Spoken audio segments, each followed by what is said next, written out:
Ma copine a couché avec son collègue puis a plaisanté, et si tu n'étais pas le père? Quand j'ai demandé un test ADN, elle a paniqué. Puis son masque est tombé.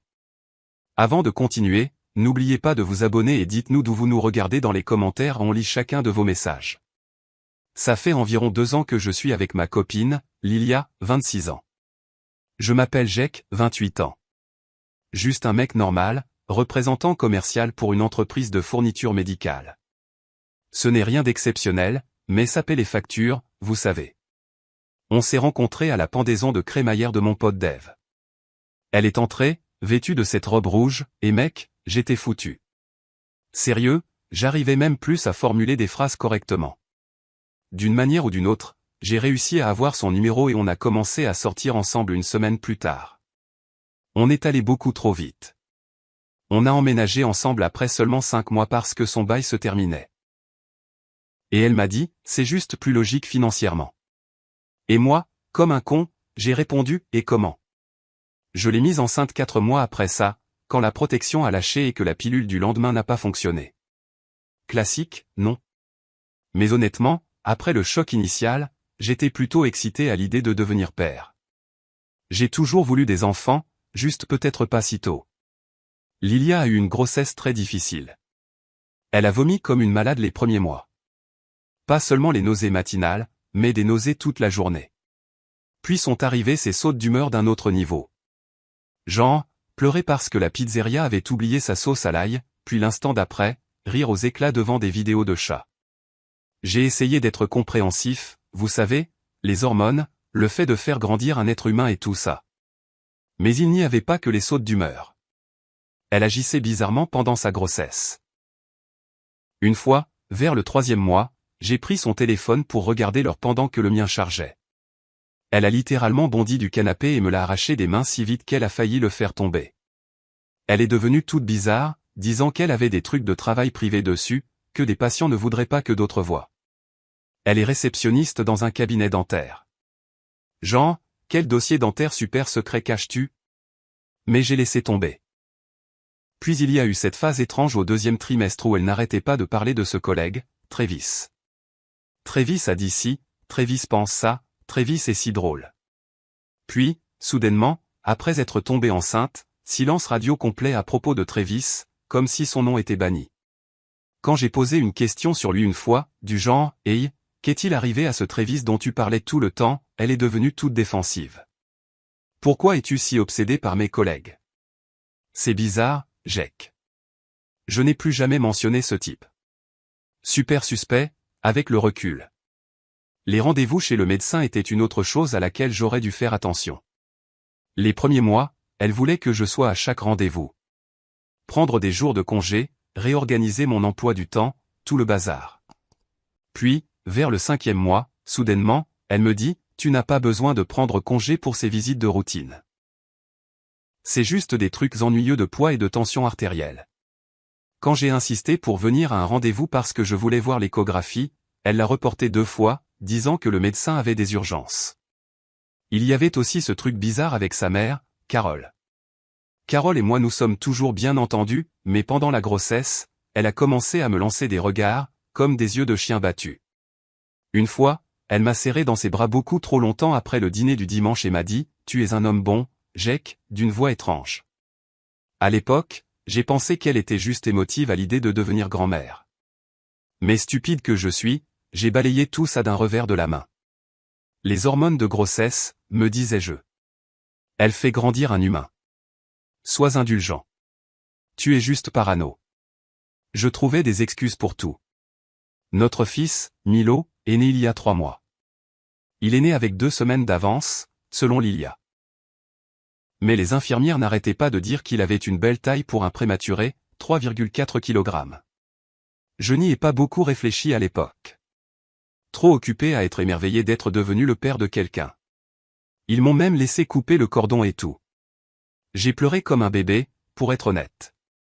C'était le plus beau jour de ma vie. Les premières semaines ont été dures, sans sommeil et avec des changements de couches constants, mais on s'en est sorti. La mère de Lilia est venue rester avec nous pendant une semaine pour nous aider, ce qui a été une véritable bouée de sauvetage. Elle cuisinait, faisait le ménage et prenait même les gardes de nuit avec Milo pour qu'on puisse avoir quelques heures de sommeil ininterrompu. J'étais super reconnaissant pour ça, mais quelque chose clochait. Carole continuait de me regarder quand je tenais Milo, avec ce même regard triste et étrange, comme si j'étais une sorte de cas de charité. J'ai pensé qu'elle était juste émotive. Nouvelle grand-mère, premier petit enfant, tout ça. Un soir, en passant par la cuisine pour prendre un verre, je l'ai entendu dire à Lilia, « Tu dois lui dire. » Sa voix était basse, sérieuse. Avant que je puisse entrer, elles se sont tues. Je suis entré comme si de rien n'était, et Lilia a affiché un grand sourire forcé pendant que Carole devenait soudainement beaucoup trop concentrée sur ce qu'elle remuait sur la cuisinière. Je n'y ai pas trop pensé sur le moment. J'ai cru que Carole disait juste à Lilia d'être plus ouverte sur son épuisement. Elle insistait sur le fait qu'il fallait communiquer ses besoins depuis la naissance de Milo. Alors, plus tard dans la soirée, j'ai abordé le sujet nonchalamment, juste pour vérifier.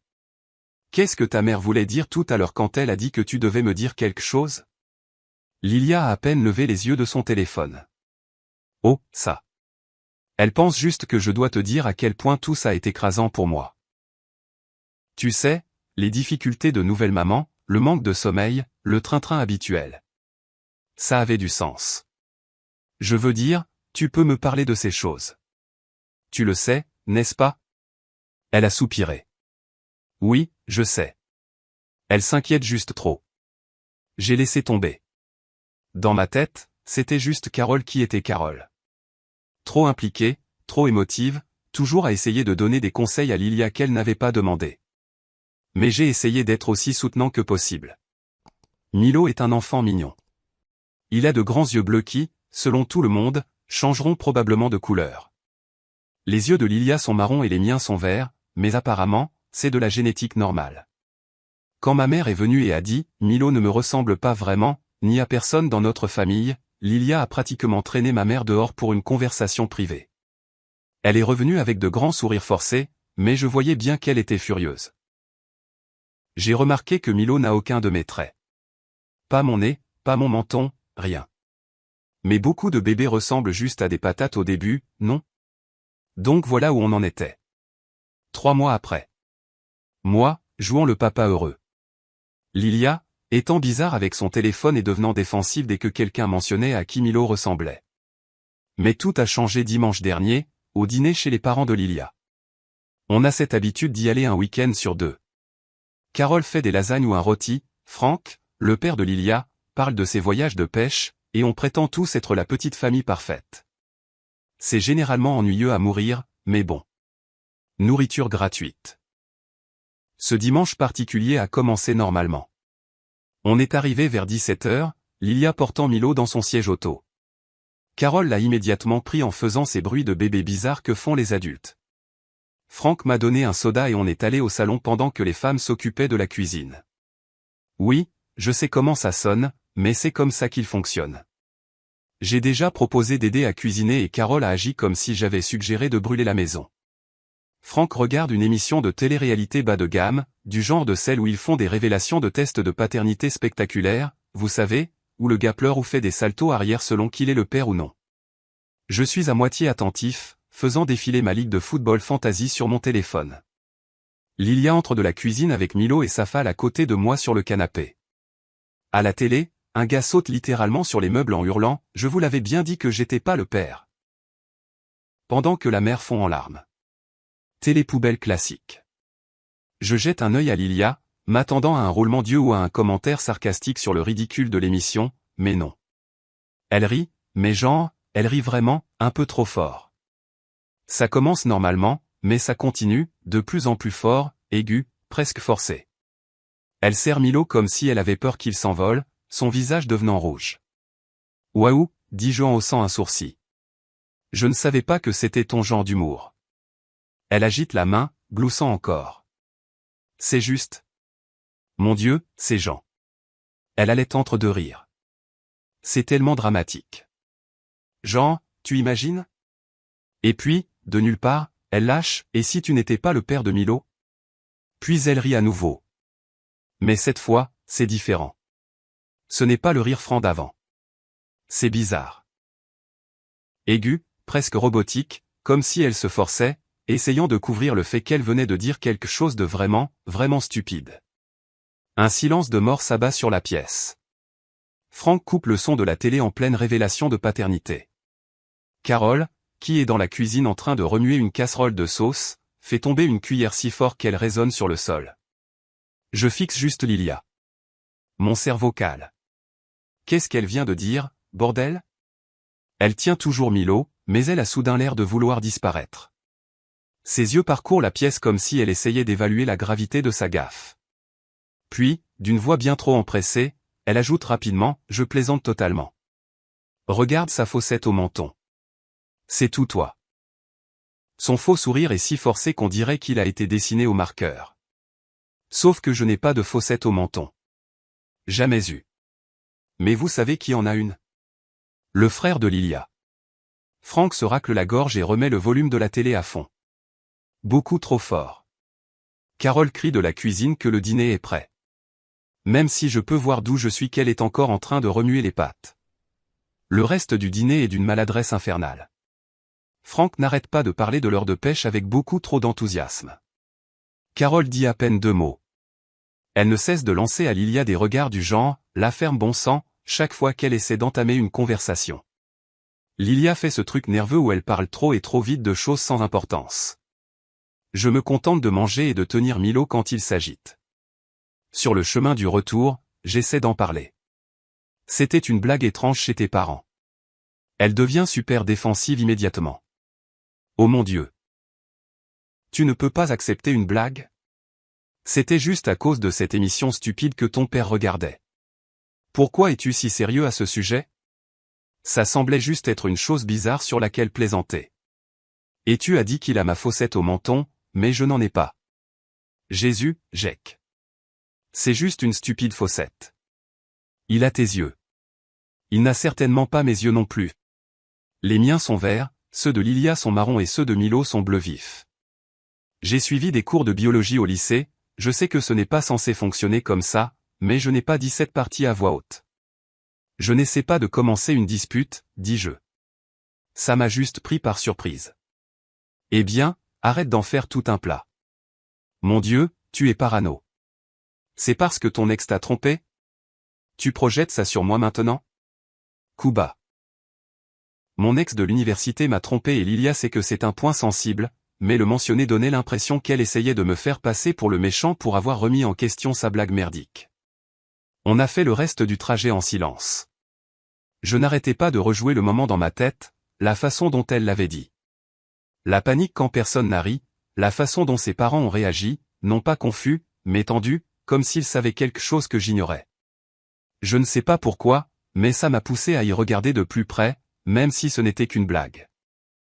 Cette nuit-là, pendant que Lilia était sous la douche, je me suis surpris à fixer Milo dans son berceau, à le regarder vraiment, peut-être pour la première fois, en essayant de me retrouver dans son visage.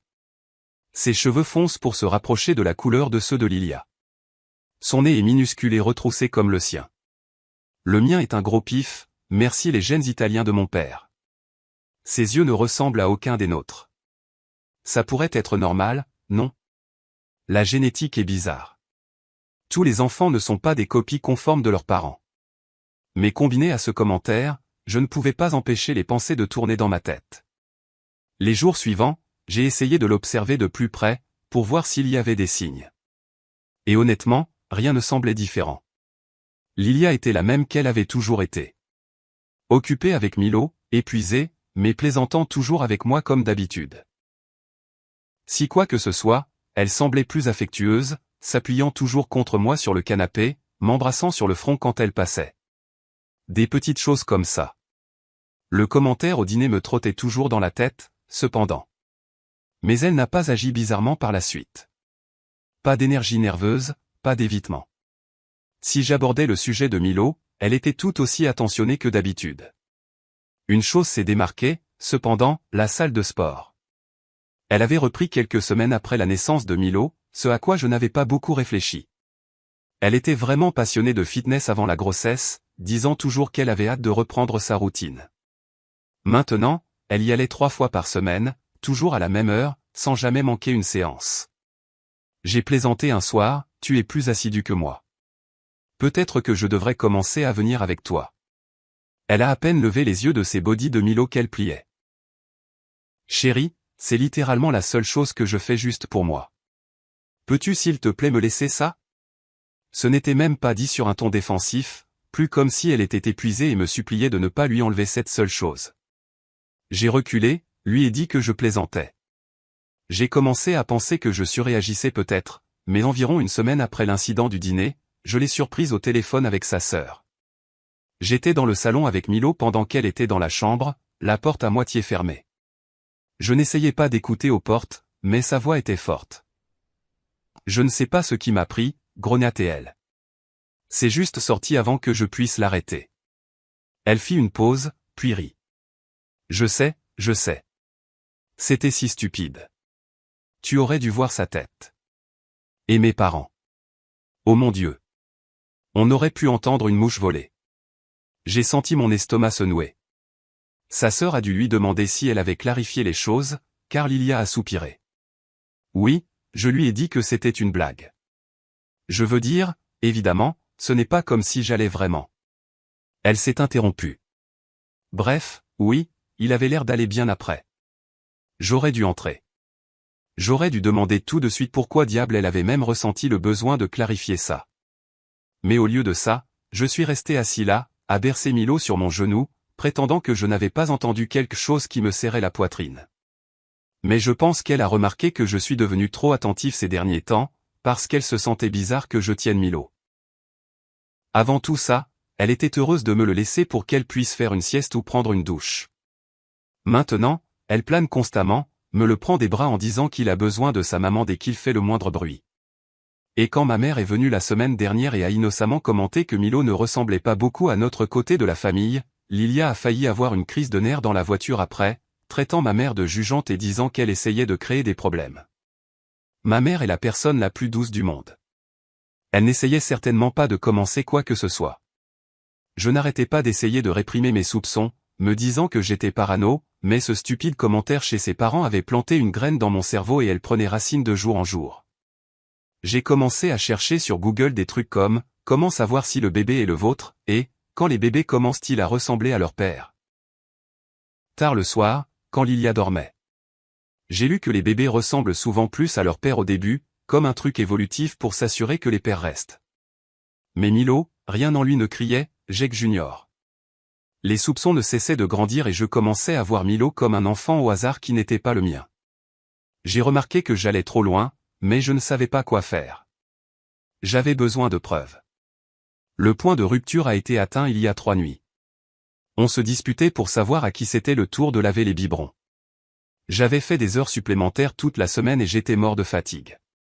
Lilia se plaignait de les avoir lavés 3 nuits de suite, ce qui n'était même pas vrai. C'était 2 fois, mais peu importe. En pleine dispute, elle a sorti la carte maîtresse de la mère, j'ai mis au monde Théo and fils. Le moins que tu puisses faire, c'est laver ces biberons sans te plaindre. Quelque chose en moi a juste craqué. Avant que mon cerveau ne puisse arrêter ma bouche, j'ai dit, mais est-ce qu'il est vraiment mon fils? Parce que je commence à en douter. Putain de merde, le regard sur son visage. Je n'ai jamais vu quelqu'un passer de la colère à une pâleur de fantôme terrifié aussi vite. Elle s'est littéralement figée pendant 3 secondes, me fixant, la bouche ouverte. Puis elle a explosé. Je parle d'une crise niveau nucléaire. Comment oses-tu? Je l'ai porté pendant 9 mois. J'ai été debout toutes les nuits avec lui pendant que tu dormais à travers ses pleurs. Et tu as le culot de te demander s'il est à toi? Quel genre de monstre fait ça? Elle criait si fort que j'ai eu peur que les voisins appellent la police. Milo a commencé à pleurer dans son berceau à cause du bruit, mais je n'ai pas reculé cette fois. S'il n'y a rien à cacher, faisons juste un test ADN et mettons fin à mes stupides craintes. Ça ne devrait pas être un problème s'il est à moi, non? C'est laquelle a complètement perdu la tête. Elle a attrapé un vase sur la table basse et l'a jeté contre le mur. Le verre s'est brisé partout. Puis elle a commencé à sangloter, des sanglots qui secouaient tout son corps. Je ne vais pas soumettre mon fils à un test parce que tu es insécure. Si tu ne me fais pas confiance, qu'est-ce qu'on a encore? Comment pouvons-nous être une famille si tu penses que je suis une menteuse et une tricheuse? Elle s'est précipitée dans la chambre et je suis allé voir Milo pour m'assurer qu'il allait bien avec tous ses cris. Quand je suis revenu, Lilia était en train de fourrer des vêtements dans un sac de sport. « Qu'est-ce que tu fais ?» ai-je demandé. « Je ne reste pas ici avec quelqu'un qui pense que je suis une. » dit-elle, pleurant toujours. « J'emmène Milo chez mes parents jusqu'à ce que tu te remettes les idées en place. » J'ai essayé de calmer les choses. « Lilia, allez. On doit en parler comme des adultes. Il n'y a rien à dire. Soit tu me fais confiance et tu laisses tomber ça, soit non. C'est aussi simple que ça. » Elle a fait le sac à langer de Milo, l'a pris de son berceau et est sortie avant même que je puisse réaliser ce qui se passait. Elle m'a envoyé un SMS 20 minutes plus tard pour dire qu'elle était arrivée saine et sauve chez ses parents. Comme si je me souciais d'elle à ce moment-là. Je voulais juste savoir que Milo allait bien. Je ne savais pas quoi penser après son départ. Le poids de tout ça m'a frappé d'un coup. Et si j'avais tort? Et si je venais de faire exploser toute ma famille à cause de la paranoïa? Mais en même temps, et si j'avais raison? Et si c'était le cas, alors qu'est-ce que la dernière année de ma vie avait bien pu être? Elle est restée chez ses parents pendant 3 jours entiers. Sa mère m'a appelé le 2e jour pour me dire que je devrais avoir honte de moi d'accuser Lilia d'une chose aussi terrible. J'ai demandé à Carole, sans détour, si elle savait avec certitude que Milo était le mien, et elle m'a raccroché au nez. Ça m'a dit tout ce que j'avais besoin de savoir. Lilia est revenue vendredi, entrant calmement, comme si de rien n'était. Elle a dit qu'elle avait réfléchi et qu'elle pouvait comprendre pourquoi j'avais des doutes, étant donné mon passé avec des ex-infidèles. Elle m'a donné un ultimatum, abandonner complètement cette question de paternité et on pourrait travailler à reconstruire notre confiance, ou c'est fini. Je n'élèverai pas mon fils avec quelqu'un qui ne me fait pas confiance. Notez comment elle a dit « mon fils » et pas « notre fils ». Oui, j'ai aussi relevé ça. J'ai décidé de jouer le jeu, juste pour connaître la vérité. Alors j'ai fait semblant d'être d'accord. Je lui ai dit que j'étais désolé d'avoir surréagi, que je l'aimais, elle et Milo, et que je voulais qu'on soit une famille. Elle a semblé y croire, mais les choses étaient toujours tendues tout le week-end. Beaucoup de faux sourires et de conversations forcées. Mais dans ma tête, je savais ce que je devais faire. Ça n'allait pas disparaître. Ce commentaire chez ses parents, sa réaction extrême quand j'ai demandé un test. J'avais besoin de connaître la vérité. Alors, lundi, j'ai commandé un de ces kits de test de paternité ADN à domicile en ligne. J'ai payé un supplément pour une livraison le lendemain. Il est arrivé mardi, pendant que Lilia était au travail. J'ai caché la boîte dans mon sac de sport, dans le coffre de ma voiture. J'ai essayé d'agir normalement les jours suivants. J'ai fait comme si tout allait bien. J'ai aidé avec Milo. J'ai fait la vaisselle sans qu'on me le demande. J'ai même apporté des fleurs à Lilia un soir pour vraiment vendre le coup du « j'ai tourné la page ».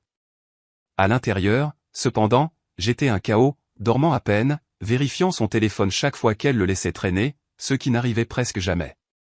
Je l'ai même suivi à la salle de sport un jour, mais je n'ai rien trouvé d'anormal. Jeudi, j'ai enfin eu ma chance. Lilia a dit qu'elle allait prendre une longue douche pour se détendre. Milo dormait dans son berceau. Timing parfait. J'ai attrapé le kit de test dans ma voiture, j'ai lu les instructions 5 fois pour être sûr de ne pas me planter. Il faut frotter l'intérieur de la joue de l'enfant, puis faire la sienne, les sceller séparément et les envoyer par la poste. Mes mains tremblaient tellement que j'avais du mal à ouvrir l'emballage. Je me suis glissé dans la chambre de Milo, fixant ce petit bonhomme qui pourrait ne pas être le mien. Il dormait à poings fermés, faisant ce truc de rêve saccadé que font les bébés.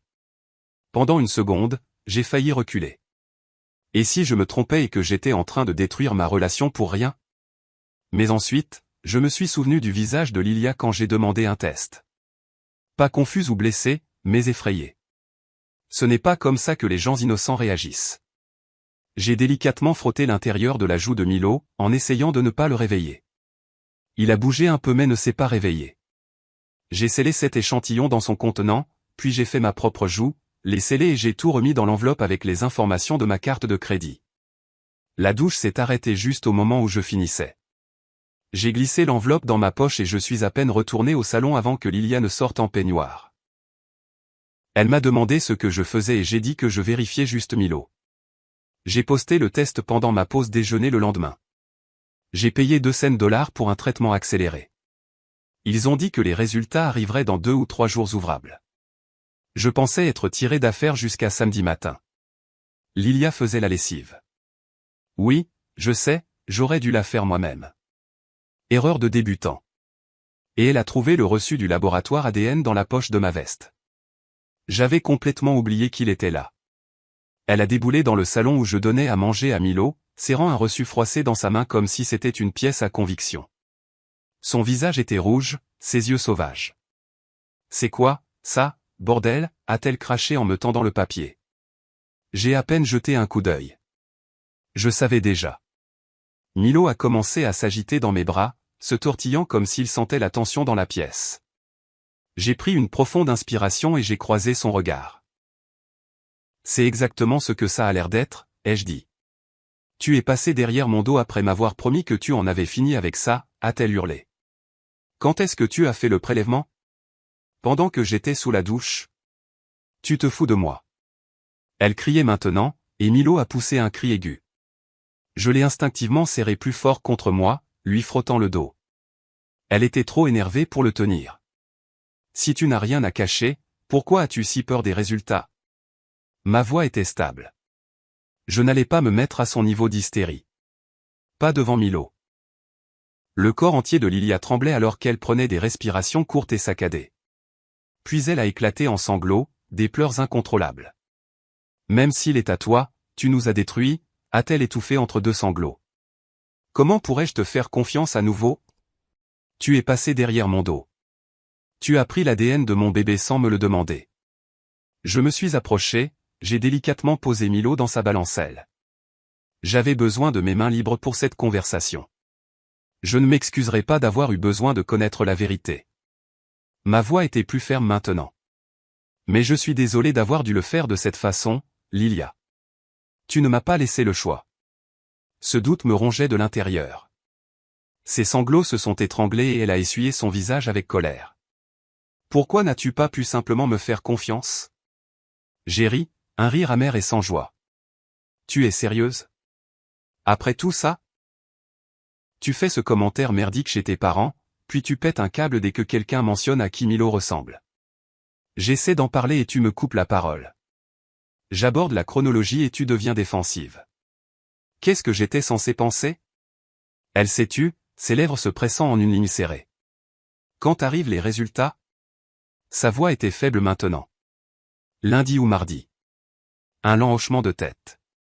Elle m'a fixé pendant un long moment, puis a penché la tête. Et s'il montre qu'il est à toi, alors quoi? Je n'ai même pas hésité. Alors je passerai tout le temps qu'il faudra à me racheter. À reconstruire notre confiance, à te prouver que je t'aime, toi et Milo. Et je le pensais. Vraiment. Mais alors son expression a changé, s'est assombrie. Et s'il montre ce que tu penses, qu'il n'est pas à toi? Ça m'a un peu pris par surprise. Je ne m'étais pas permis de penser aussi loin. Je ne sais pas, Lilia. Elle a inspiré brusquement, puis a tourné les talons. Elle a pris Milo de la balancelle et l'a tenu contre elle comme un bouclier. Je l'emmène chez mes parents pour le reste du week-end. Je ne l'ai pas arrêté, j'ai juste hoché la tête. C'est probablement mieux comme ça, ai-je marmonné. J'avais besoin d'espace, car si ces résultats revenaient comme je le soupçonnais, je n'avais aucune idée de ce que j'allais faire. Elle a fait un sac et est partie en moins de 30 minutes. J'ai passé le week-end seul dans notre appartement, et j'avais l'impression que mon monde entier était en équilibre au bord d'une falaise, sur le point de basculer. L'email avec les résultats du test est arrivé lundi matin, pendant que j'étais au travail. J'ai pris ma pause déjeuner plus tôt et je suis allé m'asseoir dans ma voiture pour l'ouvrir. C'est un de ces moments où le temps ralentit, vous savez. Je suis resté assis là, à fixer l'email non ouvert pendant 10 bonnes minutes avant d'avoir le courage de cliquer. Les résultats étaient là, en haut, en grosses lettres grasses. Probabilité de paternité, 0%. J'ai vomi, là, sur le parking. C'était comme si quelqu'un m'avait arraché le cœur par la gorge. Toutes ces tétées nocturnes, toutes ces couches, toutes ces fois où je lui ai dit que je l'aimais. Tout ça basé sur un mensonge. J'ai appelé mon patron et lui ai dit que j'avais une urgence familiale. J'ai conduit jusqu'à la maison dans un état second. J'ai failli griller un feu rouge parce que je ne pouvais pas me concentrer. Je n'arrêtais pas de voir ces mots. Probabilité 0%. Lilia avait texté qu'elle rentrerait après le travail pour parler, quels que soient les résultats. J'ai répondu par 2 mots, ils sont là. Elle a dû quitter le travail plus tôt, car elle est arrivée à l'appartement moins d'1 heure plus tard avec Milo. Elle a jeté un coup d'œil à mon visage et a su. Jake, s'il te plaît, laisse-moi t'expliquer. J'ai juste levé mon téléphone avec les résultats. 0%, Lilia. 0. Elle s'est effondrée immédiatement, a mis Milo dans sa balancelle et s'est écroulée sur le canapé en sanglotant. Entre les hoquets et les larmes, elle m'a finalement dit la vérité. Apparemment, l'année dernière, après notre grosse dispute sur mon enterrement de vie de garçon à Vegas, elle s'était vengée en sortant avec ses collègues de travail. Elle avait retrouvé Travis, son collègue, dans un bar. Ils se sont saoulés et sont retournés chez lui. Selon elle, ce n'était qu'une fois. J'ai pris la pilule du lendemain, je te le jure, mais ça n'a pas marché. Quand j'ai réalisé que j'étais enceinte, on était si heureux ensemble. Je me suis convaincu que ça devait être le tien. Le timing était si proche. Tu m'as laissé croire qu'il était le mien pendant 1 an, ai-je dit. Tu m'as regardé peindre sa chambre. Tu m'as laissé couper le cordon à l'hôpital. Lilia, qui fait ça? Elle n'arrêtait pas de tendre la main vers moi, mais je reculais. Je ne supportais pas l'idée qu'elle me touche. Travis ne veut pas d'enfant. Il l'a dit clairement dès le début. Mais tu es déjà un si bon père pour Milo. Il t'aime. On peut surmonter ça. Avoir d'autres enfants. Nos enfants. Arrête. Juste arrête. J'ai attrapé mes clés et mon téléphone. Je reste chez Dave ce soir. Quand je reviendrai demain, je veux que tu sois parti. Jake, s'il te plaît. On peut arranger ça. Elle était hystérique maintenant. Je n'ai rien dit, je suis juste sorti pendant qu'elle pleurait et me suppliait de rester. J'ai bloqué son numéro dès que je suis monté dans la voiture, j'ai conduit jusqu'à chez Dave et je lui ai tout raconté. Cette nuit-là a été rude. Je n'arrêtais pas de faire défiler des photos de Milo sur mon téléphone, essayant de voir s'il y avait une partie de moi en lui. Il n'y en avait pas. Juste Lilia et Travis. J'ai pris ma journée le lendemain. Je ne pouvais pas affronter les gens. Vers midi, j'ai débloqué le numéro de Lilia, juste pour voir si elle avait quitté l'appartement.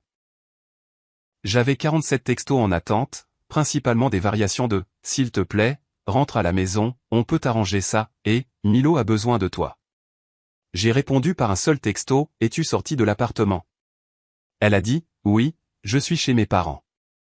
Je suis retourné à notre appartement, mon appartement techniquement, puisque je suis le seul sur le bail. Entrée était surréaliste. Elle avait pris la plupart des vêtements et des jouets de Milo, mais son berceau était toujours là, sa balancelle, la table allongée que j'avais montée alors qu'elle était enceinte de 8 mois. Tout ce que je pouvais penser était, comment diable ma vie est-elle devenue ça? J'ai passé cette nuit-là à faire des listes de choses pratiques que je devais faire. Trouver un avocat. Déterminer si j'étais légalement responsable puisque mon nom est sur l'acte de naissance. Décider si je devais rompre le bail ou l'expulser définitivement. Et c'est comme ça que je me suis retrouvé dans un cauchemar juridique. Comme mon nom est sur l'acte de naissance de Milo, je suis légalement son père aux yeux de la loi. Peu importe que le test ADN dise le contraire. Dans cet état, si vous signez l'acte de naissance, vous acceptez la responsabilité en tant que père. Point final. L'avocat a expliqué que je devais déposer une requête pour contester la paternité le plus rapidement possible. Il y a une fenêtre de temps limitée pour contester la paternité après avoir découvert que vous n'êtes pas le père biologique, et cela varie selon l'État. Dans mon État, c'est 1 an. Si j'attends trop longtemps, je pourrais être redevable d'une pension alimentaire pour les 18 prochaines années pour un enfant qui n'est pas le mien. Imaginez, 18 ans. Mais c'est là que ça se complique encore plus. Le simple fait de déposer la requête ne garantit pas que le tribunal me retirera de l'acte de naissance. Le juge doit considérer l'intérêt supérieur de l'enfant. Donc, même si Milo n'est pas biologiquement le mien, si le tribunal décide que j'ai établi une relation père-fils avec lui, il pourrait quand même me rendre légalement responsable. Quand l'avocat m'a dit ça, j'ai failli perdre la tête, là, dans son bureau. Comment est-ce juste? J'ai été trompé pour croire que j'étais le père de cet enfant. Je n'ai pas choisi ça. Il est resté super professionnel, cependant, et a dit, notre dossier est solide car Milo n'a que 3 mois, donc la relation n'est pas si établie que ça. De plus, nous avons des preuves ADN claires que je ne suis pas le père. Et nous savons qui est le père biologique potentiel, Travis. Le plan était de déposer la requête pour contester ma paternité et simultanément d'en déposer une pour établir la paternité de Travis. Nous allions forcer ce type à faire un test ADN et à assumer la responsabilité de son enfant. Lilia a reçu l'assignation vendredi. Elle s'est présentée à mon appartement ce soir-là, complètement hystérique. Elle n'arrêtait pas de frapper à la porte et de crier jusqu'à ce que je menace d'appeler la police. Les voisins ont certainement tout entendu. Comment as-tu pu faire ça à Milo, n'arrêtait-elle pas de crier à travers la porte. Il est innocent dans tout ça. Ouais, sans blague. Moi aussi, mais ce n'est pas moi qui ai créé cette situation. Elle est finalement partie quand j'ai commencé à enregistrer sa crise sur mon téléphone à travers le Judas. Assez intelligente pour savoir que ça n'aurait pas l'air bien au tribunal, je suppose. Son père m'a appelé le lendemain matin. Frank a toujours été un type correct, alors j'ai pris l'appel. Il était plus calme que Lilia, mais toujours assez énervé. Fils, je comprends que tu sois blessé. Ce que Lilia a fait est mal, mais ce petit garçon a besoin d'un père. Je l'ai interrompu. Il a un père. C'est son collègue. Et ta fille le savait depuis le début. Longue pause, puis, as-tu déjà envisagé que peut-être Lilia a fait une erreur, mais qu'elle t'a choisi pour être le père de Milo parce qu'elle savait que tu serais bon pour ça? Que c'était peut-être sa façon tordue d'essayer de construire une famille avec toi. Frank, elle m'a menti tous les jours.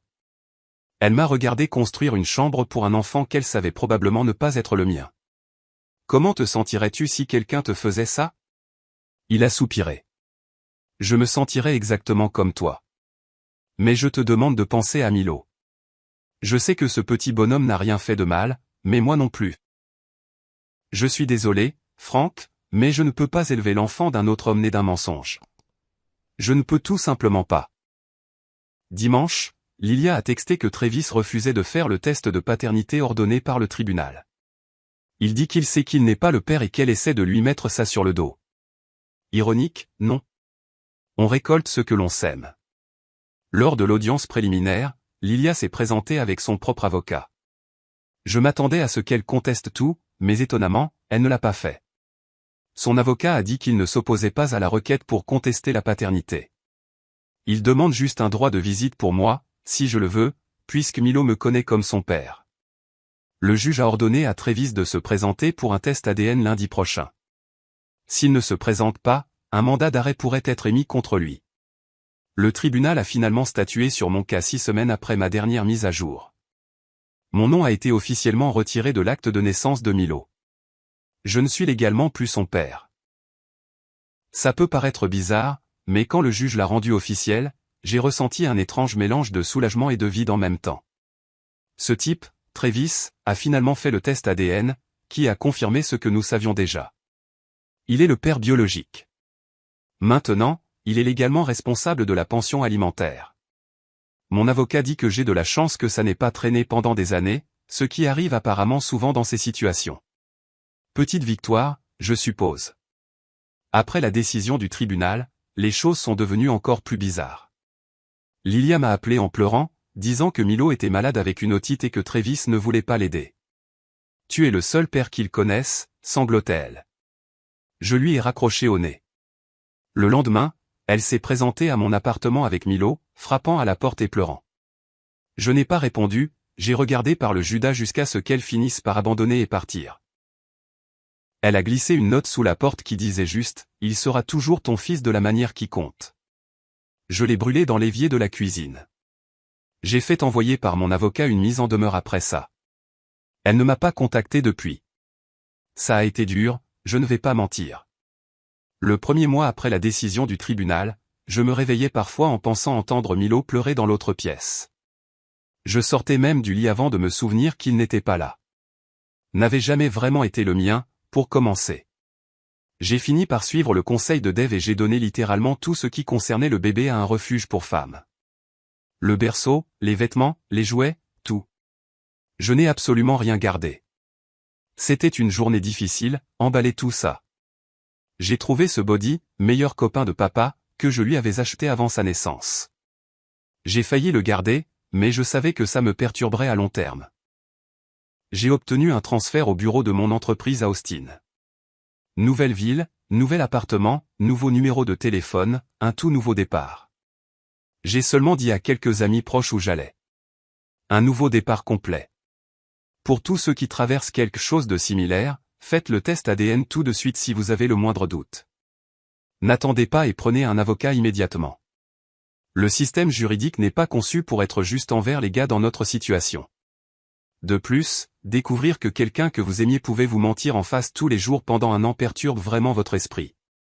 Ça rend difficile de faire confiance à qui que ce soit. Je travaille aussi là-dessus en thérapie. Ma vie va de l'avant, je me concentre sur moi-même, mon travail, mon chien, je renoue avec de vieux amis qui ne posent pas de questions sur le bébé. Merci les gars de m'avoir aidé à traverser la période la plus sombre de ma vie. Pour tous les conseils, le soutien, et juste de m'avoir laissé me vider. Ça a compté plus que vous ne l'imaginez. Pour les gens qui demandent si je sortirai à nouveau avec quelqu'un. Oui, éventuellement. Juste pas encore prêt. Problème de confiance, vous savez. Pour tous ceux qui posent des questions sur Travis, aux dernières nouvelles, Lilia le poursuivait à nouveau en justice parce qu'il n'avait pas payé la pension alimentaire. Ce n'est plus mon cirque. Merci d'avoir regardé jusqu'au bout. Si cette histoire vous a touché, n'oubliez pas de liker, de vous abonner et de partager. Et surtout, dites-nous ce que vous en pensez en commentaire, on adore vous lire.